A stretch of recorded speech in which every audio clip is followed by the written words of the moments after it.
Hey Tim, while we're here, we've had a great conversation today about xRP, and one of the things that I'd just like to learn a little more about is the adaptability part of it, because traditionally ERP systems really aren't that adaptable. Yeah. And I think the modern ones are starting to kind of get with the modern trends and being a little more flexible. Yep. So I guess when I use the word adaptable, when I think about that, I think probably 3 or 4 different strategies. So with many organizations, typically the user interface can be restrictive. And what by that I mean, the way you work would be different than the way I work. So one thing we want to be able to do in the modern ERP is simply modify that user interface to be conducive to the way I work.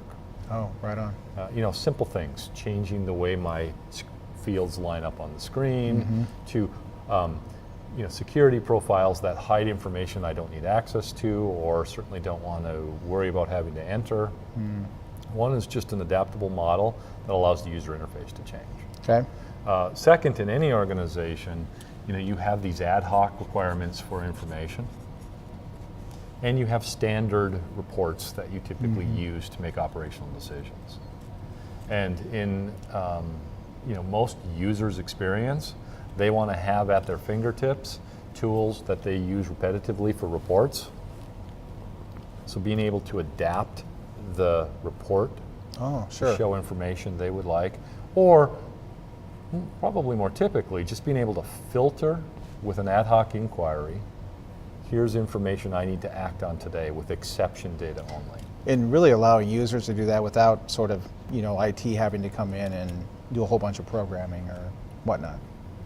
Exactly, let the user be able to provide that. And then the third, certainly we often will get into unique business requirements where you may have business logic, or let's first start with business rules that drive how you make decisions. So in a scenario, when I have this type of customer in this class of product I'm selling, right, I want these fields required.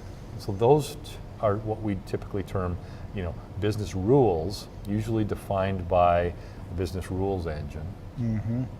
And so one way software allows that business logic to be adaptable is to provide a rules engine. Fantastic. But then the other area that we get a little bit deeper in that would be perhaps I need to modify the way the core application itself behaves.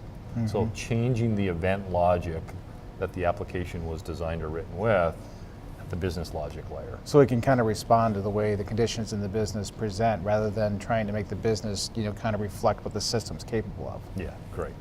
And then the last way I would say is typically today we don't believe in the all-in-one system approach where one piece of software does everything for the organization. And more typically we're integrating with other applications. So how we integrate with these applications using a modern ERP strategy like a web service level integration that can allow 2 pillar systems talking to each other, exchanging information through a modern integration strategy. So really breaking down silos. Great. So those kind of 3, 4, 5 principles make up an adaptable strategy for today's modern ERP. Excellent. Make sense? Yeah, it makes a lot of sense to me. Yeah. Great. Cheers. Cheers.